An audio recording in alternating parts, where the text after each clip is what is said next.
Hello दोस्तों, मेरी उम्र 21 साल थी। मैं सेकंड ईयर की स्टूडेंट थी। उन दिनों गर्मी शुरू हो गई थी, इसलिए हमें कॉलेज से छुट्टियां मिल गई थी। रोज की तरह आज भी पूरे घर की सफाई करने के बाद मैं अपने बिस्तर पर आराम कर रही थी। थकान से चूर होकर ऐसा लग रहा था जैसे पूरा बदन अकड़ गया हो। मैं अपने बिस्तर पर लेटकर सुकून पाने की कोशिश कर रही थी और हाथों से अपने सिर की मसाज कर रही थी। मेरी एक कहानी की आवाज सुनकर मेरा भाई अयान बंद कमरे में आया। कहने लगा, क्या हुआ दीदी, तबीयत तो ठीक है? मैंने कहा, क्या भाई, मम्मी सारा काम मेरे सर पर डालकर चली जाती है। कॉलेज की छुट्टियां क्या हुई, सारे घर की जिम्मेदारी मुझ पर आ गई है। ऊपर से मुलाजमा भी छुट्टी पर है। मुझसे नहीं होते ये घर के काम। मेरी बात सुनकर वह मेरे पास बैठ गया और कहने लगा, मेरी प्यारी बहन, कोई बात नहीं, मैं अभी तुम्हारे लिए दूध लेकर आता हूँ, उसे पियोगी तो सुकून मिल जाएगा। अयान की बात सुनकर मैं मुस्कुरा दी और कहा, बस तुम खाना बाहर से ले आना, मैं थोड़ी देर सोऊंगी तो मेरी तबीयत कुछ बेहतर हो जाएगी। अयान कमरे से निकल गया। कुछ देर बाद ठंडे दूध के गिलास के साथ वह वापस आया। मुझे उस पर बहुत प्यार आया। दुनिया में बहुत कम ही ऐसे भाई होते हैं जो अपनी बहनों का इतना ख्याल रखते हैं। मैं उसे ढेर सारी आशीर्वाद देने लगी और उसका लाया हुआ दूध पीने लगी। दूध पीने के बाद मैंने ग्लास एक साइड पर रखा और लेट गई। अयान कहने लगा, चलो मैं तुम्हारा सिर दबा देता हूँ, तुम सो जाओ। वह मेरे सिरहाने बैठ गया और अपने हाथों से मेरा सिर दबाने लगा। मुझे भी सुकून आने लगा था, दर्द की भी कम होने लगी थी।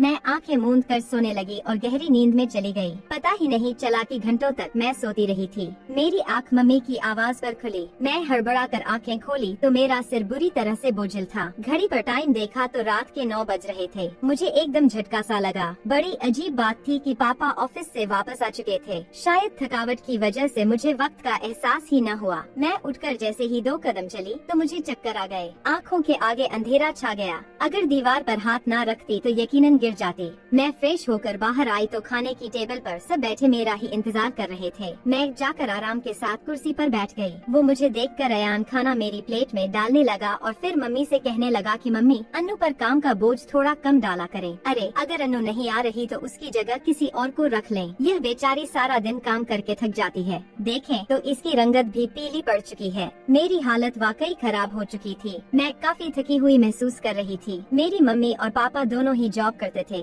क्योंकि सिर्फ पापा की जॉब से घर चलना मुश्किल था। ऊपर से हमारी पढ़ाइयों के खर्चे भी कुछ कम नहीं थे, इसलिए मेरी मम्मी भी उसी कंपनी में जॉब करती थी जहां पापा करते थे। मैं और अयान कॉलेज जाते थे, मगर अभी गर्मी की वजह से छुट्टियां थी, इसलिए हमें घर ही रहना पड़ रहा था। मैंने ये बात नोट की थी कि पिछले कुछ दिनों से अयान मेरे साथ कुछ ज्यादा ही अटैच हो चुका है। जब से मुझे छुट्टियां हुई थी, वह मेरा बहुत ख्याल रखने लगा था। अगर मैं घर का कोई काम कर रही होती तो आकर मेरी मदद करने लगता। अगर मैं थक जाती तो मेरा सर दबा देता। मैं उसे मना करती, मगर वह कहता कि नहीं, तुम थक चुकी हो, इतना काम करती हो, मेरा हक है कि मैं तुम्हें सुकून पहुंचाऊं। मैं भी खामोशी से लेटी रहती। मगर एक रात जो कुछ हुआ उससे मेरे होश उड़ गए थे। क्या अयान कभी ऐसा भी कर सकता है? मैं अपने कमरे में सो रही थी। आधी रात के वक्त मुझे महसूस हुआ जैसे कोई मेरे कमरे में आया हुआ है। आहिस्ता से चलता मेरे बिस्तर के करीब आया हो। भले ही मैं सो रही थी, मगर मेरा ज़हन बेदार था। मैंने हड़बड़ा कर आंखें खोल दी। कमरा अंधेरे में डूबा हुआ था। जब मैंने उठकर देखा तो अंदर कोई भी नहीं था, बस कमरे का दरवाजा थोड़ा खुला हुआ था। मैं सोने से पहले हमेशा दरवाजा बंद करके सोती थी, फिर खुद कैसे खुल सकता था। मैं नींद से भरी आंखों से उठी और दरवाजे को लॉक करने लगी। दरवाजा लॉक करने के बाद दोबारा पलटकर बिस्तर पर सो गई। मेरी आंखें बंद होते ही एक बार फिर मुझे कदमों की आहट सुनाई देने लगी, जैसे कोई बिस्तर पर मेरे पास बैठ रहा हो। ऐसा लगा जैसे कोई अपना हाथ मेरी ओर बढ़ा रहा हो, लेकिन जब मैंने पलट कर देखा तो कोई नहीं था। मुझे घबराहट होने लगी थी। मैंने उठकर कमरे की लाइट ऑन कर दी। दरवाजा खोलकर भी बाहर देखा, मगर वहाँ पर भी कोई नहीं था। आज से पहले ऐसा कभी नहीं हुआ था जो अब हो रहा था। मुझे प्यास लगी तो मैं कमरे का दरवाजा खोलकर बाहर निकली। उसी वक्त अयान भी अपने कमरे से बाहर निकला। मुझे देखकर उसने पूछा, क्या बात है, आप अभी तक जाग रही हैं? मैंने जवाब दिया, कुछ नहीं, बस ऐसा महसूस हुआ जैसे कमरे में कोई मौजूद हो। पानी पीकर मैं दोबारा कमरे में आई और पीछे पीछे वह भी आ गया। उसने कहा, आपको डरने की जरूरत नहीं है। अगर आपको डर लग रहा है तो मैं आपके पास सो जाता हूँ। मैंने उसे मना करते हुए कहा, नहीं, तुम्हें अपनी नींद खराब करने की जरूरत नहीं है, तुम अपने कमरे में सो जाओ। लेकिन वह जिद करने लगा, मैं आपको अकेला किसी भी हाल में नहीं छोड़ सकता। आपकी तबीयत खराब हो सकती है, मैं आपको तकलीफ में नहीं देख सकता, आप सो जाएं, मैं यहीं सो जाता हूँ। आखिरकार मैं बेड पर जाकर सो गई और उसने तकिया उठाकर सोफे पर रख लिया और वहीं सो गया। उस रात मुझे ऐसा महसूस हुआ जैसे कोई मेरे सरहाने बैठकर मुझे बहुत देर तक देखता रहा हो। उसने मेरे बालों को सहलाया, मेरे मेरे चेहरे पर उंगलियां फेरी और मैं सुकून से सो रही थी। मुझे सब कुछ एक सपने जैसा लग रहा था। अगली सुबह जब मैं उठी तो मेरा मूड बड़ा अजीब था, लेकिन जब मैंने अपने भाई पर गौर किया तो मैं हैरान रह गई। शुक्र था कि मैंने अपने जिस्म को दुपट्टे से ढक रखा था। मेरी कमीज बेतरतीब हो चुकी थी। मुझे हैरत हुई क्योंकि आज से पहले मैं कभी इस तरह आराम से नहीं सोई थी। आज मैं बहुत खुश महसूस कर रहा था। जाने क्या वजह थी? मैंने उससे पूछा तो उसने कहा, मैं तो रोज ही इतना खुश होता हूँ। जिसको आप जैसी बहन मिल जाए वो क्यों न खुश हो। घर के सारे काम निपटा कर जब मैं बैठी तो वो अयान तेल लेकर मेरे पास आ गया। कहने लगा, अन्नू दीदी आप अपनी बाल को ले आइए, मैं आपके सर में मसाज कर देता हूँ। मुझे उसकी हरकतें अजीब लगती थीं।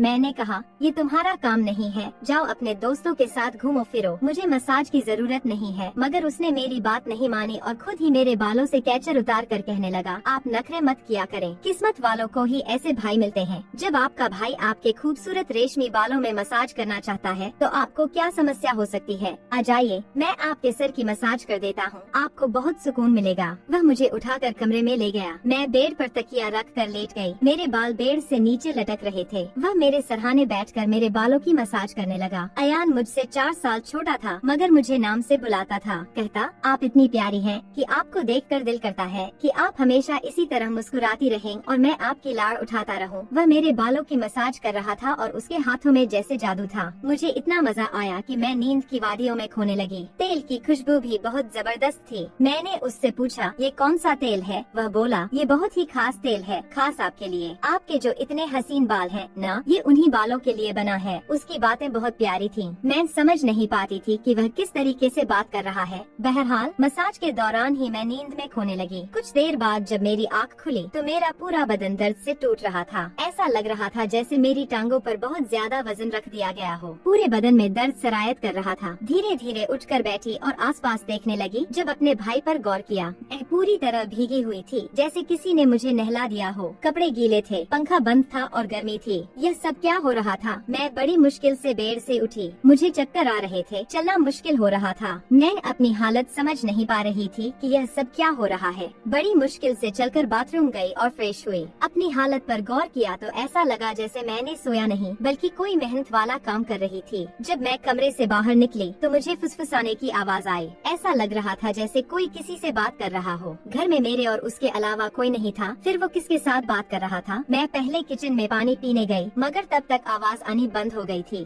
मैं किचन के दरवाजे के पास खड़ी थी जब वह व्यक्ति बैठक से निकला। उसके हाथ में काफी पैसे थे, जिन्हें देखकर वह मुस्कुरा रहा था। मेरे माथे पर बल पड़े। अगले ही पल उसकी नजर मुझ पर पड़ी। मुझे देखकर कहने लगा, अन्नू आप उठ गई। मैं चलते हुए उसके करीब आई। वह हड़बड़ाकर पैसे अपनी पैंट की जेब में डाल रहा था, मगर मैंने उसका हाथ पकड़कर उन पैसों को सामने लाकर कहा, इतने पैसे तुम्हारे पास कहाँ से आए? वह नजरें झुका चुका था। कहने लगा, आप प्लीज पापा को मत बताना। मैं ताज्जुब में थी कि उसने ये पैसे पापा के क्यों नहीं दिए। मैंने सख्ती से पूछा तो वह सहम गया। कहने लगा, ये पैसे तो पापा के एक दोस्त ने कई साल पुराने कर्ज के रूप में लौटाए थे। मैंने सोचा था कि इनसे ही मोबाइल लूंगा, लेकिन उसने पैसे मुझे थमा दिए। मैंने कहा, हाँ तुमने अच्छा किया। घर के हालात देखो किस कदर खराब हैं। हमारे माँ बाप दोनों नौकरी कर रहे हैं और तुम मोबाइल लेने की बात कर रहे हो। वह शर्मिंदा था। मैंने वो पैसे रात को पापा को दे दिए थे। उस रात उसने मुझसे कोई बात नहीं की और जल्दी सोने चला गया। अगले दिन मैं किचन में काम कर रही थी जब अयान अपने दोस्तों के साथ घर में दाखिल हुआ। वह जितनी हैरान होती उतना कम था, क्योंकि वह अपने दोस्तों को सीधा लाउंज में ही ले आया था। उस वक्त मैं दुपट्टा उतारकर बर्तन धो रही थी। जब वह सब हंसते हुए अंदर आए, मैंने तुरंत दुपट्टा किया और फिर अयान को समझाने लगी कि यह क्या तरीका है। तुम जानते हो इस वक्त मम्मी पापा घर नहीं है, फिर भी इन लोगों को घर ले आए हो। अयान कहने लगा,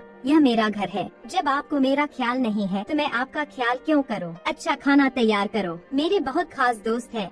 वह मुझसे काफी नाराज हो चुका था, मगर अब मैं क्या करती? खाना तो बनाना जरूरी था। मैं उसके दोस्तों के लिए खाना बनाने लगी तो वह बोला, खाना परोसने भी तुम खुद ही आओगी। मुझे अयान का रवैया हैरान कर रहा था। छोटी सी बात पर वह ऐसे कैसे बदल सकता था। मैंने खाना टेबल पर लगा दिया। मैंने गौर किया कि उसके दोस्त बार बार मुझे घूर कर देख रहे थे। वे सभी अयान की उम्र से बड़े थे और अजीब तरीके से घूर रहे थे, जैसे कच्चा ही खा जाएंगे। मैं अपने कमरे में बंद होकर रह गई। जैसे ही वे गए तो मैं अयान पर फट पड़ी कि दोबारा तुम्हारे दोस्त मुझे इस घर में नजर न आए। मगर वह तो अगले ही पल मेरे गाल थाम कर कहने लगा, इतना गुस्सा कहाँ से आता है, उन्होंने नहीं आएंगे वे दोबारा। मगर आप इस बारे में मम्मी पापा को कुछ नहीं बताएंगी। कैसा लड़का था यह, कभी प्यार जताने लगता तो कभी चिढ़ने लगता। बहरहाल मैंने हमें सर हिला दिया और अपने कमरे में चली गई। मुझे अयान की हरकतें कुछ मुश्किल सी लगने लगी थी, क्योंकि वह मुझे अजीब तरह से देखने लगा था। उस रोज भी जब मैं अपने कमरे में आराम करने के लिए सोई तो अचानक मुझे अपने पैरों पर किसी के हाथ महसूस हुए। मैंने बौखलाकर आंखें खोली तो अयान मेरे पैरों को अपनी गोद में रखकर मसाज दे रहा था। मैंने उसे ऐसा करने से मना किया, मगर वह कहने लगा, मैं जो कर रहा हूँ मुझे करने दे। इस घर में एक मैं ही हूँ जिसे आपकी इतनी फिक्र है। मम्मी पापा को तो काम से ही फुर्सत नहीं है। खैर मैं भी थक चुकी थी, आंखें बंद की और सोने लगी। अयान के हाथों के मसाज से मैं नींद की गहराई में खोने लगी थी, मगर जब मेरी आँख खुली तो मेरे होश उड़ गए। मेरा सर बुरी तरह चकरा रहा था। बिस्तर की चादर बिल्कुल बेतरतीब हो चुकी थी। बिस्तर पर एक शर्ट और एक मेल परफ्यूम पड़ा था। यह सामान किसका था? मैं तो कुछ भी बोल नहीं सकी। सर में इतनी तेज दर्द था कि मैं दोबारा बिस्तर पर गिर गई। ऐसा लग रहा था जैसे किसी ने मुझे बेहोशी की दवा पिला दी हो। मुझे पास में फुसफुसाहट सुनाई दे रही थी, मगर कौन बोल रहा था यह मैं पहचान नहीं सकी। मुझे तो बस अयान की आवाज सुनाई दे रही थी। ऐसा लग रहा था जैसे वह मेरे कमरे में मौजूद हो और मुझे उठाने की कोशिश कर रहा हो। कुछ देर बाद जब मेरी आँख खुली तो सारा दृश्य मेरी नजरों के सामने घूमने लगा। मैंने सबसे पहले बेड की तरफ देखा जहाँ शर्ट और परफ्यूम पड़े थे, मगर अब वहाँ कुछ भी नहीं था। आज फिर मेरी हालत बड़ी अजीब थी। मैं बच्ची तो नहीं थी जो यह सब कुछ समझ ना पाती। घर में मेरे और अयान के अलावा और कोई नहीं था। फिर मेरे सोने के बाद ऐसा क्या होता था कि मेरा पूरा शरीर पानी से नहला दिया गया हो। सिर्फ इतना ही नहीं, मेरा शरीर दर्द से चूर था और रंगत भी बिल्कुल पीली हो चुकी थी। दिन ब दिन मैं कमजोर होती जा रही थी। उस दिन भी अयान मेरे करीब आने की कोशिश कर रहा था, मगर मैं बहाना बनाकर अपने कमरे में आ गई थी। दिमाग में अजीब से विचार आने लगे थे। तबीयत भी काफी खराब थी। मेरी हालत देखकर माँ भी परेशान होने लगी। उन्होंने कहा कि वे अगले दिन ऑफिस से छुट्टी लेकर मुझे डॉक्टर के पास ले जाएंगी ताकि पता चल सके कि मुझे क्या समस्या है। उस रात मैं बार बार उठ रही थी और ठीक से सो नहीं पाई। अगले दिन मेरे माता पिता हमेशा की तरह अपने काम पर चले गए थे। उन्हें शायद मेरी परवाह नहीं थी। मैं खुद ही डॉक्टर के पास गई, जहाँ अल्ट्रासाउंड में पता चला कि मैं गर्भवती हूँ। आखिर यह सब मेरे साथ कौन कर सकता था? अयान मेरा भाई था, लेकिन फिर मेरे दिमाग में यह बात आई कि मैं उसे सगा भाई समझती हूँ। बात ऐसी थी कि किसी से छिपी नहीं थी कि मेरा सौतेला भाई है। वह मेरी माँ की दूसरी शादी से है, जबकि मैं माँ की पहली शादी की औलाद हूँ। इस तरह की बातें मुझे गलत सोचने पर मजबूर कर रही थी। समझ नहीं आ रहा था कि कैसे अपने माँ बाप को यह बात बताऊं। अयान मेरा सौतेला भाई जब मेरे पास बैठता तो कभी मेरा हाथ पकड़ता तो कभी मेरे गाल खींच देता। एक दिन मैं अस्पताल गई और अबॉर्शन से पहले डॉक्टर से कहा कि इस बच्चे का DNA टेस्ट करे। डॉक्टर ने रिपोर्ट दी और जब मैंने देखा तो मेरी सांसें थम गयीं। जो मैं समझ रही थी वैसा कुछ नहीं था। बच्चा किसी और का था, लेकिन कौन हो सकता था? मैंने अपने कमरे में मोबाइल का कैमरा फिट कर दिया। एक दिन जब माँ बाप घर पर नहीं थे, अयान फिर मेरे पास आया और मेरे सिर की मालिश करने लगा। मैंने बहुत कोशिश की कि न सोऊं, लेकिन तेल में शायद बेहोशी की दवा थी। जैसे ही मैं उसे सूंघी बेहोश हो गई। 1 घंटे बाद होश आया। माँ बाप भी घर लौट आए थे। जब मैंने कैमरे की रिकॉर्डिंग देखी तो जैसे पैरों तले जमीन खिसक गई। अयान मेरे कमरे में अपने उबाश दोस्तों को लाता था जो मेरे साथ बुरा बर्ताव करते थे। अपना काम पूरा करने के बाद वे अयान को पैसे देते और चले जाते। यह जानकर मैं टूट गई थी। मैंने कमरे से बाहर जाकर अयान का गिरेबान पकड़ा और थप्पड़ों की बरसात कर दी। मम्मी पापा भी आ गए और पापा ने गुस्से से मेरे हाथ पकड़ लिए। होश में हो क्या? पागल हो गई हो? क्यों मार रही हो इसे? मैंने रोते हुए वीडियो दिखा दी कि यह जलील इंसान मेरे साथ क्या कर रहा था। वीडियो देखकर माँ फर्श पर गिर पड़ी। पापा को भी विश्वास नहीं हो रहा था। उन्होंने अयान को पकड़कर बहुत मारा। उसके मुँह और नाक से खून बह रहा था। अयान ने गुस्से में कहा, मैंने इसे कभी अपनी बहन समझा ही नहीं। मुझे पैसों की जरूरत थी। लोग इसके लाखों रुपए देने को तैयार थे। मुझे अपनी जरूरतें पूरी करनी थी, इसलिए मैंने यह कदम उठाया। अपनी बहन की जिस्म फरोशी करवाई। मैं अपने कानों पर हाथ रख कर बस रोए जा रही थी। पापा ने उसे इतना मारा कि वो लहूलुहान हो गया, मगर जैसे तैसे खुद को उनसे छुड़वा कर घर से भाग गया और फिर कभी पलटकर उस घर में नहीं आया। मेरे पेट में पल रहा बच्चा नाजायज था, जिसका मैंने अबॉर्शन तो करवा दिया, मगर अयान ने जिस कदर घिनौना खेल मेरे साथ खेला था, मैं मरते दम तक नहीं भूल सकूंगी। भाई वही होता है जो आपके सगे वालिदैन से हो। किसी भी अनजान मर्द के सहारे अपनी जवान जहान बेटी को छोड़ना बहुत बड़ी बेवकूफी है, क्योंकि शैतान परस्त मर्द हर वक्त इस आड़ में रहते हैं कि वो किसी न किसी बिनती हवा की इज्जत को नीलाम करें। तुम्हें अपनी तमाम देखने और सुनने वाले से यही गुजारिश करूंगी कि हमेशा अपनी बेटियों को साथ पर्दे में रखें और कभी किसी भी अनजान मर्द के सहारे पे उन्हें अकेला न छोड़े। इस सारे मामले में गलती किसकी थी? मेरे माँ बाप की, जो पैसा कमाने के चक्कर में बच्चों से बिल्कुल ही बेफिक्र हो गए थे, या फिर मेरी कि मैं अपने सौतेले भाई के साथ अकेली इस घर में रहती थी और उस पर हद से ज्यादा एतबार करती थी, उसे अपना सगा भाई समझती थी। तो दोस्तों, अपने और अपने परिवार